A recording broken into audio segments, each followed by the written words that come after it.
하나님의 말씀은 누가복음 24장 1절에서 12절의 말씀입니다. 그 말씀 함께 봉독하겠습니다.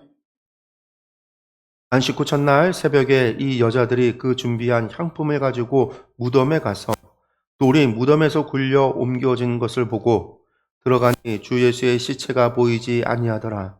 이로 인하여 근심할 때에 문득 찬란한 옷을 입은 두 사람이 곁에 섰는지라. 여자들이 두려워 얼굴을 땅에 대니 두 사람이 이르되 어찌하여 살아있는 자를 죽은 자 가운데서 찾느냐. 여기 계시지 않고 살아나셨느니라. 갈릴리에 계실 때에 너희에게 어떻게 말씀하셨는지를 기억하라.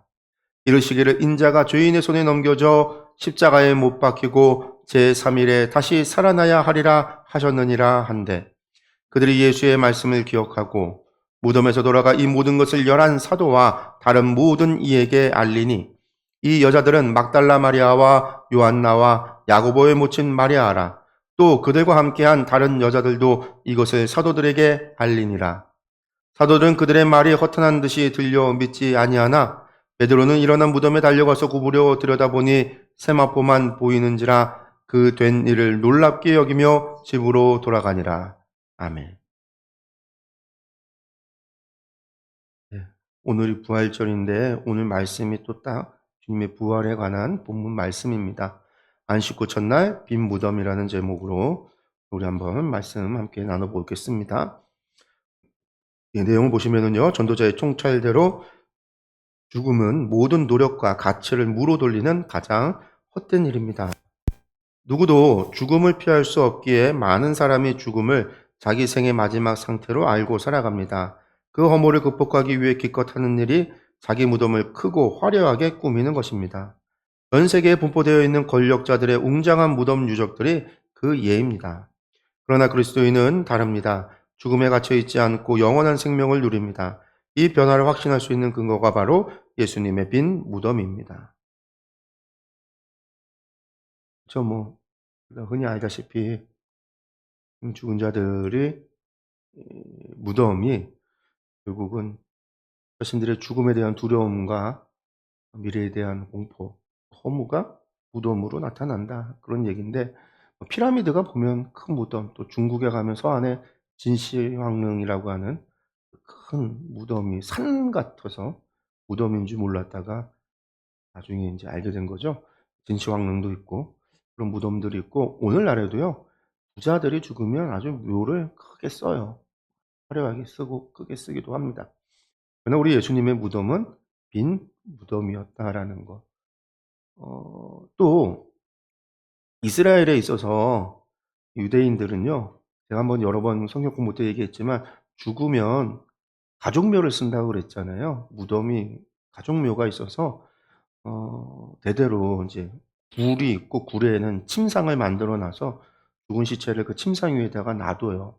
1년 정도를 놔둡니다. 그 앞에 동굴을 이제 돌로다가 막아서 1년 정도를 놔둬요. 그러면 1년 동안 어떻게 되겠어요? 그러니까 짐승들이 와서 먹거나 뭐 그렇게 할까 봐, 시체를 훼손할까 봐 동굴 문을 막아 놓는데, 그래도 막아 놔도 1년 정도 지나면요, 다 부패해서 썩고 나면 뼈다귀만 남아요. 그러면 그 1년 뒤에 다시 와서 동굴 문을 열고 그 뼈를, 유골을 모아서 항아리에 담아서 그 항아리를 놔두는 거예요. 우리식으로 하면 납골묘처럼. 그러면 한쪽 방에는요, 굴 안에는 방이 몇 개가 있어요.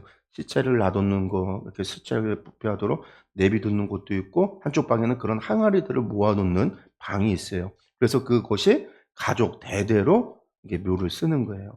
그러다가 이제 그 동굴이 가득 차잖아요. 더 이상 눌 데가 없으면, 항아리 눌 데가 없으면 새롭게 굴을 또 만들기도 해요. 그래서 그걸 자신들의 가족묘로 하는 거예요. 아리마대 요셉이 자신의 무덤을 만들려고 무덤을 새로 만든 거예요. 새 무덤. 그래서 그 누구도 장사 지낸 적이 없는 새 무덤이라고 이야기를 하는 거죠. 그냥 아마 그 집안에 무덤이 다 찼기 때문에. 유적 가운데는요, 무덤 가운데 그런 유골이 100구 이상, 100개의 항아리 이상이 있는 큰 굴도 있었다라고 그러거든요. 근데 요셉이 미리 자기 무덤을 준비했었는데, 예수님이 돌아가시니까 십자가에서 내려서 그 시체를 받아서, 성도에게 받아서 자기가 예비됐던 무덤에다가, 그 침대 위에다가 세마포를 감싸서 놔뒀던 거죠. 왜? 1년 동안 이제 지나고 나면 하려고. 여러 가지 의미가 있습니다. 이스라엘 사람들은 그렇게 가족묘에 장사 지내는 걸 뭐라고 생각했냐고 했냐면 자기 조상에게 조상의 품으로 돌아간다. 그래서 그래야 구원받는다라고 생각을 한 거예요. 그래서 구약에서는 조상의 품으로 돌아간다, 아브라함의 품으로 돌아간다. 이게 구원의 의미예요. 그 자기 가족묘에 장사 지냈다, 구원받았다라는 거. 왕들의 이야기 열왕기서를 보면 왕들의 이야기에 왕들이 죽고 나면 그 왕이 그 열왕의 무덤에 묻혀졌다라는 표현들이 나와요. 그게 뭐냐면 조상의 품으로 갔다. 누구는 못 들어갔다는 사람이 있어요. 그 사람은 구원 못 받았다는 얘기예요. 그처럼 무덤이라고 하는 게 이스라엘에게 있어서는요, 중요한 거예요. 조상의 품으로 돌아가는. 근데 예수님은요, 돌아갈 조상도 없는 거죠. 아리마다 요셉이 새 무덤이었으니까. 예수님은 누구에게 돌아갈 사람이 아니잖아요. 그러니까 그런 것들도 이미 다 예비되어져 있었던 거고, 그렇게 시체를 놔뒀고 앞에 굴을 막았어요. 그러니까 나사로도 사흘 만에 부활을 시켰는데, 나사로 같은 경우 예수님이 그러니까 죽은 나사로를 다시 살리셨을 때 3일 정도가 지나면 어떻게 되냐면 이미 시체가 부패해서 썩기 시작하는 때거든요. 그러니까 예수님 같은 경우도 사흘이 지났다라고 하는 거는요. 왜 하나님 예수님은 죽으셨다가 바로 다음날 부활하시지? 또 의미가 있잖아요. 안식날에 부활하시면은 얼마나 또 좋아요. 안식일에 또 특별한 주님의 날이니까 하나님의 날이잖아요. 뭐 그럴 수도 있는데 뭐하러 3일씩이나라고 하는 얘기는요. 이미 썩어서 부패가 된 사람을 다시 살린다? 그거는 불가능하다라는 이야기예요. 사람들이 생각할 때에. 왜냐면 구약에서 엘리사도 죽은 자를 살렸고 우리 선지자들 가운데 죽은 자를 다시 살리는 이야기들이 나오는데 그때 보면요. 죽자마자 살려요. 죽은 자를 바로 살려요. 며칠씩 지나서 살리는 게 아니에요. 그러니까 예수님께서 나사로를 살릴 때만 보면 며칠이나 지나서 이미 부패한 사람을 다시 살리는, 그래서 예수님이 부활의 주님이다라는 걸 보이셨는데 주님은 스스로도 죽은 지 사흘이나 지나서 이미 부패가 시작되는 시간이, 그 정도의 시간이 지난 뒤에 다시 사셨다라는 거잖아요. 주님의 부활은 그 누구도 따라할 수도 할 수도 없는 일이다라고 하는 거를 이런 식으로 또 우리에게 이야기해 주고 있는 거죠. 그 주님의 부활이기 때문에 그 무덤은 빈 무덤이라는, 무덤이 아무리 아름다워 봐야 아무리 새 무덤이어 봐야 혹시 그 무덤에 조상의 품으로 간다고 해서 그게 정말 맛벨라굴이라서 아브라함의 유골이 있었던, 마리아의 유골이 있었던 무덤이다 할지라도, 이스라엘에게서 가장 의미 있는 무덤일 텐데 그런 무덤이라 할지라도 아무 의미가 없는 거죠. 부활의 앞에서는, 주님의 부활 앞에서는 무덤이라고 하는 것은 전혀 의미가 없는 거죠. 그 무덤을 예수님께서 부활하신 이야기가 오늘의 말씀인데, 오늘 말씀 보면요, 안 씻고 첫날에 여인들이 예수님의 무덤을 찾아갑니다. 왜 안 씻고 첫날에 이 여인들이 찾아갔을까요? 안식일에는 못 찾아가니까. 안식일에는 못 가잖아요, 안식일에. 예수님께서 금요일날, 성금요일날, 금요일날 돌아가시고 그 다음날이 안식일이었단 말이에요. 금요일날 돌아가시고 안식일이 됐기 때문에 해가 떨어지기 전에 십자가에 달아둬서는 안 된다라는 것도 있지만, 해가 떨어지면 그때부터 안식일이에요. 유대인의 날짜 계산이 해가 지고 나서부터 안식일이니까 금요일 저녁부터가 안식일이에요. 그러니까 해가 지기 전에 예수님을 무덤에 놔둬야지 해가 지고 나서는 무덤으로 옮기지도 못해요. 안식일이 이래서는 안 되니까. 그래서 예수님이 금요일 날 돌아가시고 금요일 날 장례 지낸 거고, 해가 진 안식일부터 이튿날이 된 거고 그 다음 날에서 3일이 되는 거예요. 그런데 요즘 그렇잖아요. 주기현 판사인가요? 그 사람의 계산법으로 이제는 사흘이라고 불러서는 안 된대요. 30시간 뭐 그렇게 시간으로 해야 된다고 누가 그런 얘기하는 분도 계시는데, 어쨌든 사흘이 어쨌든 그러는데 안식일에는 찾아가 움직이선 안 되니까 여인들이 못 간 거예요. 안식일만 지나면, 안식일 날 또 토요일 날 해가 지면 안식일인데 끝나니까 움직일 수 있는데 깜깜하니까 못 가는 거죠. 그러니까 다음 날 아침에 새벽에 동이 뜰 때, 해가 뜨자마자 예수님을 찾아간 거예요. 그러니까 이 여인들은요, 가장 빠른 시간에, 그들이 할 수 있는 가장 빠른 시간에 예수님을 만나러 간 거예요. 그러니까 만나러 간 게 아니라 예수님의 시체, 장사 지낸 무덤을 찾아간 거예요. 오늘 이제 첫 번째 질문이 그건데, 무덤에 간 이유가 무엇이냐라고 그랬어요. 1절에 찾아갔는데 향품을 준비해서 갔다. 마가복음 16장 1절을 참조하라고 했는데 여기서도 보면은요, 안식일이 지나면 막달라 마리아와 야고보의 어머니 마리아와 또 살로메가 가서 예수께 바르기 위하여 향품을 사다 두었다가, 그러니까 향품을 바르기 위해서였다라는 거죠. 그러니까 원래는 이스라엘 사람들이 장례를 치를 때 세마포 시체를 이게 침대에 누워 놓을 때 이 세마포로 감싸서 미라처럼 감싸서 놓는 것뿐만이 아니라 죽은 시체에 향품을 발랐어요. 향품을 바르는 게 그 장례 절차인데, 아마도 예수님을 장례 무덤에 놓는 그 과정 속에서 그런 것들을 하지 않았다라는 걸 본 것 같아요.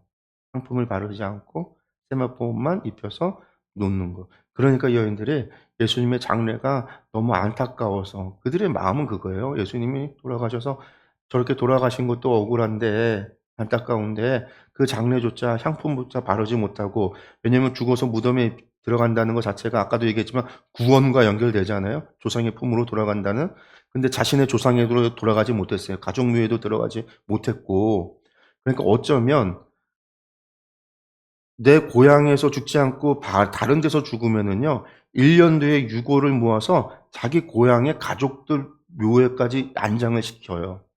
그러니까 광야에서 죽으면 광야에서 들짐승이 먹을까봐 돌로 다 싸놨다가 1년 동안 건드리지 않고 내버려 뒀다가 1년 뒤에 돌을 치우고 유골을 가져다가 자기 고향으로, 그 사람의 고향으로 가서 가족묘에 넣어놓는 게 유대인들의 장례 풍습이란 말이에요.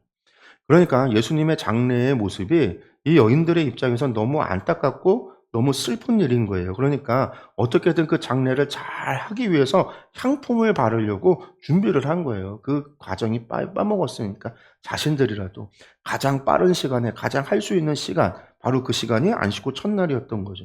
그래서 갔는데 다른 데를 보면 그런 거예요. 가면서 그 돌을 누가 우리를 위하여 치워줄고 막 그런 생각도 하고, 또 어떤 일들이 있었어요? 이미 소문이 났어요. 예수님의 제자라고 하는 사람들, 예수님이 죽었다 부활하신다라는 얘기가 있었기 때문에 예수님의 제자들이 시체를 훔쳐갈 수도 있다라고 해서 경비병들을 세워서 지키기까지 했단 말이에요. 그러니까 이 여인들이 가면서 그 경비병들은 어떻게 하고 그 돌은 어떻게 치울 것인가 막 고민을 하고 갔다라는 거죠. 그러고 갔는데 이미 경비병들은 없고 돌이 치워져 있어. 너무나 놀라서 뛰어들어가는 그 여인들이 본 것을, 갔더니 빈 무덤만, 이미 누군가에서 예수님의 시체가 사라졌다. 이 사람들이 느끼기에는 그런 거죠. 하늘이 무너지는 것처럼 예수님의 시체가 도난당했다라고 생각하는. 근데 그 여인들이 앞에 누가 나타나냐면 오늘 말씀에 아주 빛나는 두 사람이 등장을 해요. 이 사람들이 누구겠어요? 천사거죠, 천사. 그래서 그들이 하는 얘기가 놀라운 거죠. 살아있는 자를 왜 죽은 자 가운데서 찾느냐. 그러면서 하시는 말씀이 뭐예요? 이미 주님이 갈릴리에서부터 이야기하시지 않았느냐. 너희가 왜 믿지 못하느냐. 갈릴리에서부터 이미 인자가 제사장들에게 넘겨져서 죽은 뒤 사흘 만에 부활할 것이라고 이미 말씀하시지 않았느냐. 예수님 실제로 변화산 사건 이후에 예수님의 공생애를 보면은요, 변화산 사건이 있고 난 다음에 예루살렘에 올라가세요. 변화산 사건이 있고 난 다음부터 예수님께서 이제 예루살렘으로 올라가기 위해서 갈릴리에서 내려오시는데, 예루살렘으로 가시는데, 이 변화산 사건 이후부터 예수님이 자신의 죽음에 대해서 예고하시기를 3번을 해요. 내가 인자가 제사장들과 서기관들의 손에게 넘겨져서 고난받고 박해당하고 죽을 것이고 죽은 지 사흘 만에 부활할 거다. 내가 십자가를 지고 죽을 것. 예수님께서 3번이나 걸쳐서 제자들에게 당신의 죽음과 부활에 대해서 가르쳤는데 그때 제자들이 아무도 듣지 않았잖아요. 믿지 않았단 말이에요. 예루살렘에 올라가면 예수님이 왕이 될 거라고 생각했고 체제를 전복시키고 이 부정한 모든 것들을 뒤집어 엎고 하나님의 나라를 회복시킬 거다라고 믿었어요. 그래서 그 하나님의 나라에서 누가 예수님의 우편에 앉을 것인가, 좌편에 앉을 것인가, 누가 우편에 서고 누가 왼편에 설 것인가, 이걸 두고 서로 간에 싸우고 다투고 일이 일어났고, 이 싸움과 다툼이 부모에게까지 연결돼서 어머니가, 야고보와 요한의 어머니가 그냥 치맛바람을 일으키고 예수님 앞에 가서 자녀들을 청탁하는 일들도 벌어지고 하는 일들이 변화산 사건에서 예루살렘을 올라오는 과정 가운데 있었던 거고, 이 과정 가운데 그런 일들이 있는 동안에 예수님은 계속해서 나의 죽음에 대해서 얘기하고 부활에 대해서 가르쳤던 거예요. 그러나 아무도 믿지 않았던 거죠. 이 여인들조차도 그걸 기억하지 못하고 믿지 않았던 거예요. 믿지 않았으니까 기억하지 못하는 거죠. 그러나 천사는 분명하게 이야기합니다. 살아있는 자를 죽은 자 가운데서 왜 찾느냐. 이미 그가 말씀하셨다. 갈릴리. 이 여인들이요. 그 이야기를 듣자마자 믿어지는 거예요. 깨닫는 거죠. 예수님이 말씀하셨. 요한복음 같은 경우에는요. 쪼끔 더 예 우리가 요한복음을 생각하면 그래요.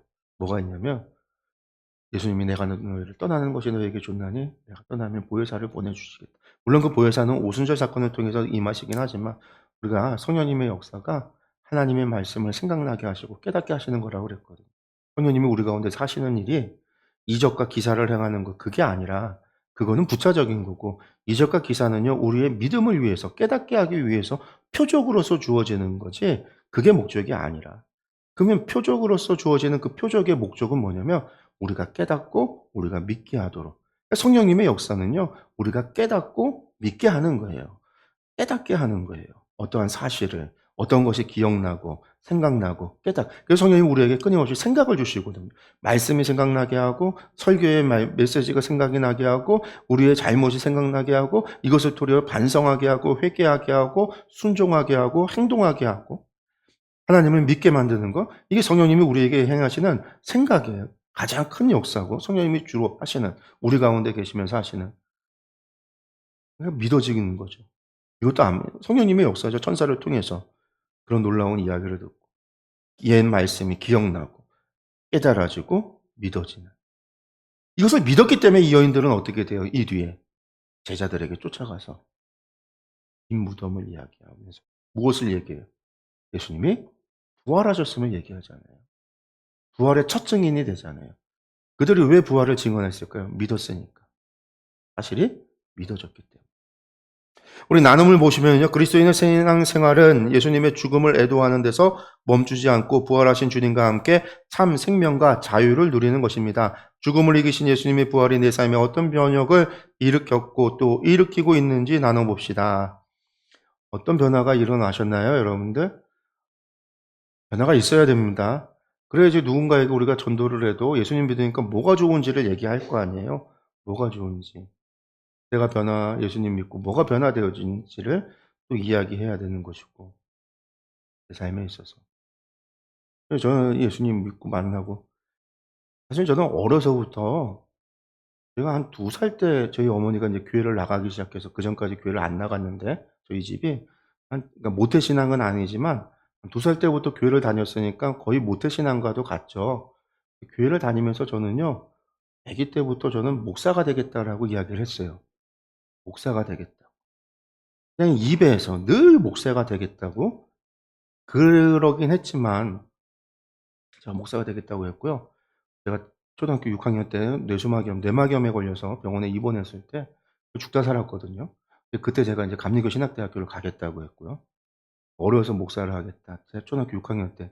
그때는 서울에 있는 대학이라고 해서 서울대인 줄 알았어요. 그래서 그냥 서울의 감신대를 가겠다고 그렇게 얘기를 했었고 그래도 하나님 만나기는 중3 때 만난 거예요. 그냥 신앙생활 엄마 따라서 교회 다닌 것뿐이지. 중3 때 하나님을 만나고 나서 내가 목회자가 되겠고 신학교를 가겠다고 했고 중3 때 하나님을 만나고 그러고 나서는 사람들이 요구하는 것들에 별로 중요하지 않게 됐어요. 뭐냐면 난 하나님을 너무 사랑하고 하나님을 섬기는 일만 하면 돼. 고등학교를 올라가는데 충주가 그렇잖아요. 고등학교도 그때는 시험을 봐서 가니까. 우리 때도 충주고등학교를 안 가면 사람 취급을 못 받았어요. 공부 못한다라는 소리를 듣고. 맨날 그랬단 말이에요. 그런 스트레스가 이미 입시 스트레스가 중3 중학생 때부터 있는데 우리 인제 미덕중학교 사립 같은 경우는 엄청 심하기도 했고 충고를 못 가면은 사람 취급을 못 받는 저희 뭐 형님이나 누님이나 다 공부를 잘했으니까 집에서도 뭐 그런 얘기를 들으면 진짜 사람 취급을 못 받는 그런 분위기였는데 '못 가면 어때? 내가 하나님 사랑하나 교회에서 평생 살 거야. 내가 신학교 안 가고 목사가 못 되더라도 난 그냥 교회에서 평생 살면서 내가 교회에서 사찰 집사를 하더라도 내가 평생 교회에서 살다가 죽으면 돼.' 그걸로 너무 기쁜 거예요. 그러니까 입시 스트레스가 사라져 버렸어요. 입시 스트레스가. 시험을 보든 안 보든 잘 보든 안 보든. 그렇다고 시험을 못 본 건 아닙니다. 성적이 좋았어요. 성적은 좋아서 고등학교를 갔어요. 고등학교 3년 내내도 스트레스가 없어요. '난 신학교 갈 거야.' 그랬더니 저희 학교 같은 경우는 신학교 가면은 "공부 안 해도 신학교를 간다."라고 그랬어요. 워낙 학교 성적이 우수했기 때문에 그냥 학교에서 얘기를 하는 거죠. 친구들도 "야, 내신 너 때문에 내신 깎이니까 넌 공부하지 마. 수능만 보고 내신 공부하지 마." 내신 공부 안 했어요. 애들 공부하는 시간에 성경책 보고 공부도 했지만 성경도 보고 말씀 보고 성경 보고 공부하고 뭐든지 교회의 일이 우선순위고 자율학습회도 교회에서 예배가 있으면 교회를 가고 그냥 좋아서. 근데 그 과정에 3 년의 과정 동안에도요. 단 한 번도 입시 스트레스를 받아본 적이 없었던 것 같아요. 학교에 빠진 '못 간다, 못 간다.'라는 생각을 가져본 적이 없었던 거예요. 성적의 문제가 아니라 그래도 나는 하나님 내가 목표가 하나님 사랑하고 하나님을 믿고 하나님의 백성으로서 살아가는 거에 저의 기쁨인 거지 다른 것들이 같이 우선순위에 올라오지 못했던 거예요. 그래서 스트레스 없이 살았어요. 아주 행복하게 학교 생활과 교회 생활과 더불어서. 물론 성적이 안 나와서 선생님한테 맞을 때는 좀 안 좋긴 하죠. 그래도 어쨌든 주님을 만나서 '주님의 일을 해야 되겠다.'라는 마음을 가지고 살아왔던 게 그렇잖아요. 저에 있어서도 또 저희 20대 가장 젊은 날을요. 하나님 앞에 온전히 바쳤어요. 제가 선교사 간사로서 헌신하고 월급을 받지 않고도 내가 그 일에 봉사라고 하는 개념 봉사를 몇 년을 했고 10년 이상의 봉사를 했었고 선교사로 나가서 나의 30대 초반에 많은 시간을 선교사로서 하나님의 나라에 헌신을 했고 그 외에도 내가 저 인제 하마의 성경학교로 10년 이상을 제가 주의 목회에게 말씀을 전하는 일에 사실상 월급 받지 않고 돈 받지 않고 봉사 무료 봉사로 거의 10몇 년을 15년 이상을 해 오고 있고 하는 것들에 있어서 그런 일을 하는 거에 사람들이 이야기할 때가 있어요. "너는 왜 바보같이 그러냐. 돈이 되는 일인데 너는 왜 그러냐."부터 시작해서 "너는 호구냐." 별의별 얘기를 다 해요. 그러나 그게 사람의 일이면 호구 잡힌 것일지 모르지만 저는 그게 다 하나님의 일이라고 하고 생각하고 하나님의 일로서 한 거기 때문에 다른 사람들은 자신의 일이라고 생각하고 했을지 모르지만 저는 하나님 나라의 일이라고 하고 생각하고 하나님께 순종해서 온 거기 때문에 전혀 그런 일들에 대해서 불편함도 없고 또 그런 것에 대해서 억울함도 없고 그런 것들이 없어요. 그런 쪽에 있어서의 욕심이나 이런 것들이 별로 없는 거죠. 왜? 어차피 그런 것들은 중요하지 않으니깐요. 중요하지 않으니까. 내가 하나님을 믿고 하나님 나라 가서 하나님 영원히 하나님과 살아가는 일이 중요한 것이지 내가 하나님의 자녀로서 또 하나님의 내가 헌신하겠다고 목회자가 돼서 이제 거의 20 년을 목회자가 돼서 살아가고 있는데 내가 그 일에 있어서 그것이 중요하지 다른 그 무엇이 중요할 게 있겠어요. 그것이 저에게 있어서는요. 하나님 만나서 일어난 변화인 거죠. 그리고 그 모든 것은 결국은 천국에 대한 소망이 있기 때문에 그래요. 이 땅에서의 죽음이 두렵지도 않고 내 삶이 끝이라고 한다면 이런 인생 산다고 하는 거에 대해서 안타까울 수도 있을지 모르지만 이 인생이 끝이 아니기 때문에 내가 지금 이렇게 살아가는 것이 전혀 아깝지 않은 거죠. 하늘나라에서의 삶이 영원히 있기 때문에. 예. 뭐 저의 얘기 좀 길게 얘기를 했는데 우리가 그런 것이 있어야 돼요. 우리가 자랑할 수 있는 것이 있어야 됩니다. 다른 누구에게 이것이 정말 나에게 있어서 기쁨이라고 하는 것, 주님을 만나서 나의 삶에 있어서 변화의 기쁨이 있어야 그것을 보고 다른 사람들이 '주님을 믿으면 저런 기쁨이 있구나. 주님을 믿었더니 저러한 나와 다른 모습이 있구나. 나와 다른 카도시가 있구나.'라는 걸 알 수 있는 거예요. 예, 여인들이 무덤에서 보고 들은 것을 가감없이 제자들에게 전합니다. 8 절에서 12 절의 이야기인데 그들이 빈 무덤을 증언한 결정적인 동기가 무엇이냐고 했는데 다른 게 아니에요. 부활에 확신을 했기 때문에 그래요. 그 여인들은 부활을 믿지 않았고 믿지 않았기 때문에 무덤을 찾아갔지만 빈 무덤을 보고 천사들의 이야기를 들으면서 부활에 대한 확신을 가졌기 때문에 제자들에게 가서 예수님의 부활을 알린 거죠. 부활의 확신이 있는 사람만이 부활을 전하는 거예요. 부활의 확신이 없는 사람은요, 부활을 전하지 않아요. 당연한 이야기인 거죠. 사도들은 여인들의 말에 어떻게 반응하냐면 허탄한 듯이 들려서 믿지 않았다. 죽은 사람이 부활했다라는 얘기가 허탄한 듯이 들렸다. 헛소리로 들렸다라는 얘기죠. 헛소리로. 믿지 않았다라는. 이들도 예수님의 말씀을 들었고 무슨 예수님이 3번이나 자신의 죽음과 순환과 부활에 대해서 예고하시고 가르쳤지만 똑같이 들었어도 믿지 않았던 거죠. 그러나 베드로만 무덤으로 달려갔다. 그래서 베드로가 가서 본 곳이 뭐예요? 빈 무덤과 세마포만 봤습니다. 그리고 베드로가 돌아오는데 어떻게 하고 돌아와요? 어떻게 돌아오고 오냐면 그냥 놀랍게 여기고 집으로 돌아갔다. 베드로는요, 봤어도 끝까지 못 믿은 거죠. 나중에 베드로는 언제 믿을까요? 예수님께서 베드로에게 부활하셔서 찾아오셨을 때 부활의 예수님을 믿게 되겠죠. 두 번째 나눔입니다. 예수님의 말씀을 기억한 여인들은 빈 무덤에서 예수님의 부활을 일궈냈습니다. 말씀을 기억하자 눈앞의 현실에 대한 해석이 완전히 바뀐 것입니다. 말씀을 깨닫고 삶의 현실과 세상을 보는 눈이 바뀐 경험을 나눠봅시다.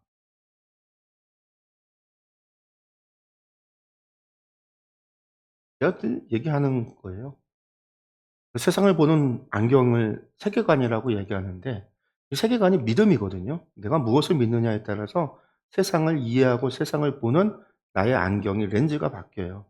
무신론자들은 세상은 무신, 모든 것은 인과관계에 의한 물질에서 기원이 돼서 인과관계의 세상으로 보는 거고 힌두교처럼 그런 사람들은 세상은 전부 다 신들의 세상, 모든 것이 신으로 영적인 것으로 보는 거고 우리 같은 사람들은 어떻게 해요? 하나님이 세상을 창조하셨다라고 하는 하나님과 세상의 피조물인 세상을 보는 거죠. 이곳의 주인은 하나님이시다라고 하는 것을 보는 거예요. 이게 믿음이라는 거죠, 믿음. 그래서 한동안 유행했던 책 가운데 그거 있잖아요. 당신이 홀로 있을 때 당신은 어떤 사람입니까? 그건 뭘 증거하기 때문에? 그가 무엇을 믿는가를 보여주기 때문에. 하나님이 무소부재하시고 전지하시고 나와 함께하고 있다는 걸 안다면 은밀한 곳에 있을 때, 나 홀로 있을 때 그때에도 하나님이 함께하고 있다라는 것을 믿는다라고 한다면 그의 행동과 그의 삶은 바뀌어질 수밖에 없다라는 거죠. 은밀한 죄를 지을 수 없다라는 얘기를 하면서 이런 거죠. 그러니까 당연히 말씀을 깨닫고 우리가 믿음으로 말미암아 우리의 삶이 바뀐 거는 분명해요. 근데 그거 외에도 어떤 말씀이 우리의 삶을 변화시키는 그런 메시지가 되어지는 말씀도 있죠. 그런 것들도 있을 수 있어요. 현실을 바라보는 눈이 바뀌는 어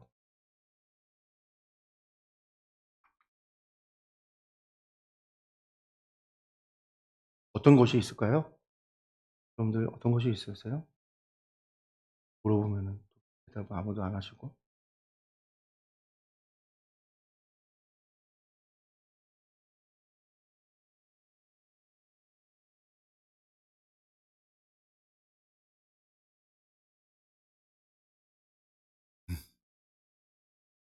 하나님이 우리와 함께 하시니라 임마누엘이라고 하는 말씀이 마태복음에 나오는 말씀 임마누엘이 하나님이 너희와 함께 하신다.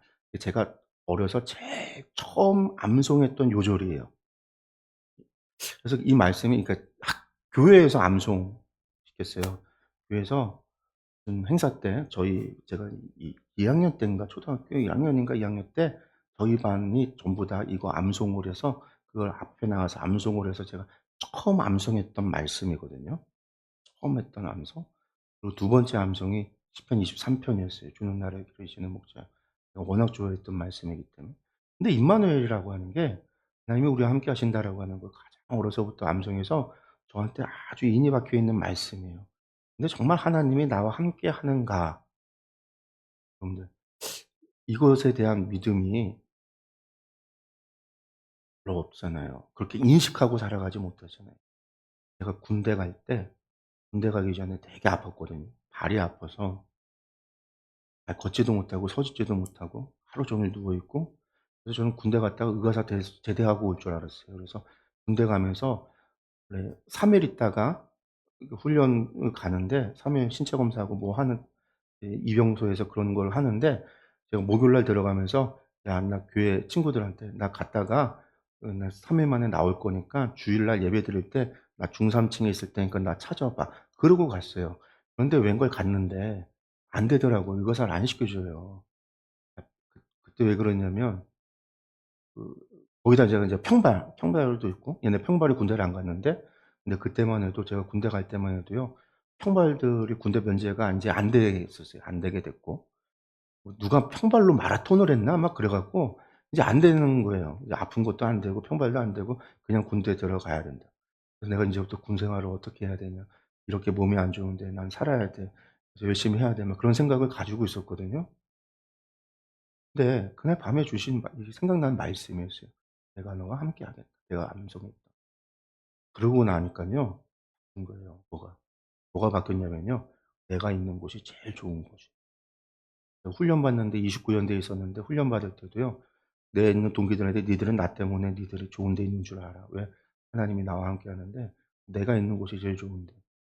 그런 거예요. 제가 방공 포병학교라고 하는 곳에 후반기 교육을 받고 거기서 조교가 됐어요. 그래서 그 부대에 자대 배치를 받아서 조교가 됐는데 그때 제가 후배들한테도 제가 그랬어요. "우리 부대가 전국에서 제일 좋다." 왜? 내가 있기 때문에. 저는 그렇게 믿었어요. 그래서 정말로 정말 좋은 줄 알았어요. 정말 좋은 줄 알았는데 나와서 들으니까 좋은 데가 아닌 거예요. 객관적으로 보니까 좋은 데가 아닌 거예요. 왜 그렇게 좋은 부대들이 많은지, 군 생활 편하게 하는 부대들이 많은지. 근데 저는 그때 '나는 우리 부대가 제일 좋다.'라고 생각을 한 거예요. 어머니 아버지가 저 이등병 때 면회를 첫 면회를 왔을 때 걱정 끼쳐 드릴까 봐 괜찮다고 너무 좋다고. 근데 정말로 그런 마음이 있었던 거예요. 저는 이병 휴가 갔다가 부대 들어갈 때 되게 기쁜 마음으로 들어갔어요.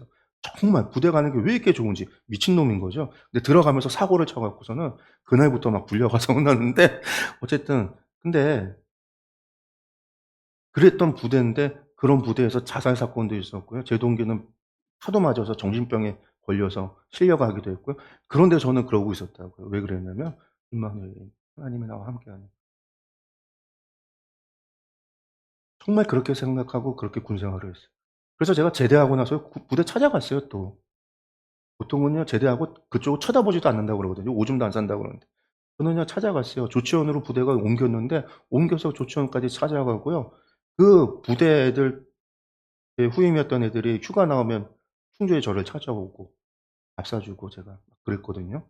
근데 그만큼 그냥 그때 제 생각이 그랬어요. 니들은 다 나 때문에. 내 있었던 우리 반에 내무실에 있던 후임들이나 그런 애들한테도 늘 "니들은 나 때문에 복 받은 줄 알으라."고 늘 그랬어요. 왜? 내가 여기 있기 때문에. 내가 있어서가 아니라 나와 함께하는 하나님이 함께하기 때문에. 그게 믿어지니까 군 생활이 '나 군 생활 어떻게 가지?' 걱정이 돼서요. 제가 40일 기도하고 갔거든요.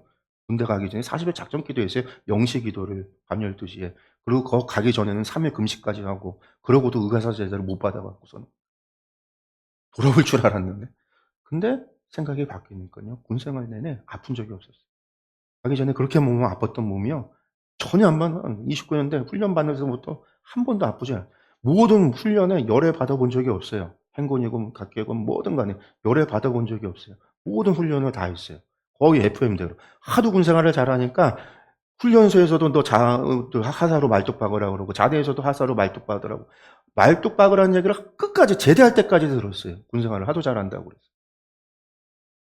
그 사람도 모르는 거죠. 저는 하나님이 함께한다고. 그래서 기쁨으로 한 거고 즐겁게 한 건데. 근데 그게 나의 생각이 바뀌니까 하나님이 함께하는 걸 그때 믿어지니까 그 군대 같은 곳이 한쪽에선 정신병에 걸리고 한쪽에는 자살 소동이 일어나고 막 그런 일들이 벌어지는 저하고 같이 있었던 제가 군종으로 한 몇 개월 있는 동안에 공군 군종이 왔었는데 걔는 총알을 갖고 있었어요. 관심사병으로 총 쏴 갖고 자살한다고 사고 친다고 해서 걔를 갖다가 목사님이 데리고 있겠다고 교회를 데리고 온 건데 걔는 주머니에 총알을 갖고 다녔어요. 못 뺏어요 사람들. 부대가 그런 부대였는데도 저는 하나님이 함께 하신다. 그러니까 우리가 그런 것들이 말씀이 깨달아지고 믿어질 때 세상이 바뀌는 걸 경험해요. 세상이 바뀌는 게 아니에요. 세상은 그대로인데. 객관적으로는 우리 부대보다 훨씬 좋은 부대들이 많은데 제가 바뀌니까 가장 좋은 곳이 됐다라는 거죠. 세 번째 나눔입니다. 제자들은 예수님의 부활 예고와 여인들의 증언을 듣고서도 예수님의 부활을 믿지 못했습니다. 그들은 말씀보다 경험과 현실을 더 신뢰하기 때문입니다. 자신의 경험 때문에 믿기 어려웠던 혹은 어려운 말씀이 있으면 나눠 봅시다. 그럴 수 있습니다. 예. 우리의 경험이 우리가 더 신뢰하거나 우리 현실이 더 신뢰하고 있는 것들이 있어서 하나님 말씀을 못 믿는 경우들이 있을 수 있어요. 우리 아이들이 갈등하는 것들이 있어요. 중학교 올라가기 시작하면요. 갈등되어지는 게. 그게 뭐냐면 학교에서는 진화론을 배우는데 교회에서는 창조론을 얘기해요. 그래서 학교에서 선생님들이 가끔 교회 다니는 애들이랑 불러내 갖고 토론을 시켜요. 근데 사실상 토론이 아니에요. 왜냐면 교회 아이들이 창조론을 주장할 때 논리적 근거를 댈 수가 없어요. 하나님이 천지 창조했다. 그것밖에 없으니까 논리적으로 이야기할 수 없어요. 그러면 결국은 사실은 교회 다니는 애들 데려다 놓고 앞에 세워 놓고선요 바보 만드는 거예요.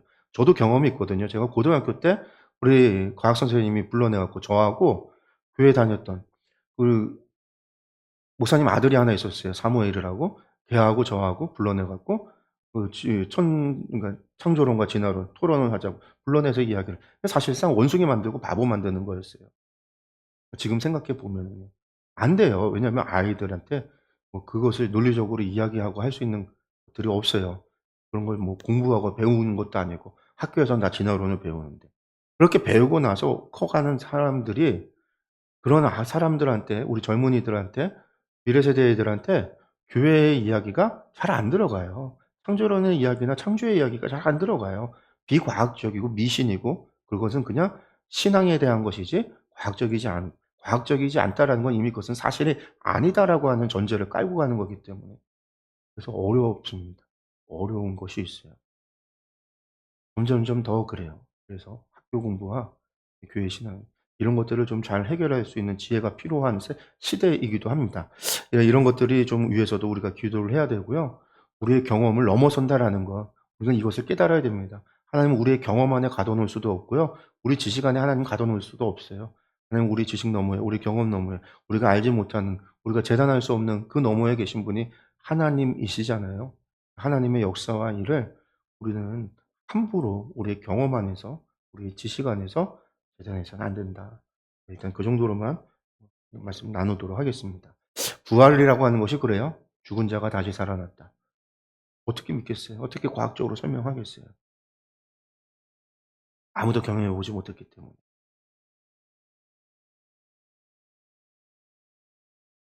근데 저도 죽었다 살아났거든요. 어려서 차에서 떨어져 갖고 제 몸에서 유체 이탈이라고 그러죠. 영혼이 빠져나와서 제 몸을 바라본 경험이 있어요. 한동안을 저를 들쳐업고 어머니가 병원을 찾아서 시내를 헤맸던 것을 길 건너에서 따라가면서 봤던 그 경험이 생생해요, 저에게 있어서는. 그런 일이 있을 수 있단 말이에요, 유체이탈 것처럼. 죽었다 살아나는 경우들이. 뭐 그런 잠깐의 그런 일들이 우리 가운데 보면 여러 가지 그런 간증들도 있고 교회 안에 간증들도 있고요. 세상에서도 그런 일들이 있다라는 얘기들이 있어요. 세상에 이런 일같이 이야기되어지기도 해요. 그러나 예수님의 부활은 그것과 다르다라는 거죠. 예수님께서 죽으신 것은 우리의 죄 때문이고 주님의 부활은 스스로 사망을 이기고 우리의 죄의 값이 사망인데 그 사망의 값을 지불하시고 그것을 이기고 우리를 구원하시기 위하여 주님께서 부활하셨다라는 사실. 그리고 그것을 믿는 우리에게 똑같이 부활의 은혜를 구원의 은혜를 주시겠다고 하는 하나님의 언약의 약속이 이것이 복음이라고 하는 것. 우리가 그것을 믿음으로 말미암아 우리도 구원함을 얻는다라는 것. 우리가 이것을 꼭 마음에 새기고 기억했으면 좋겠습니다. 네. 기도하겠습니다.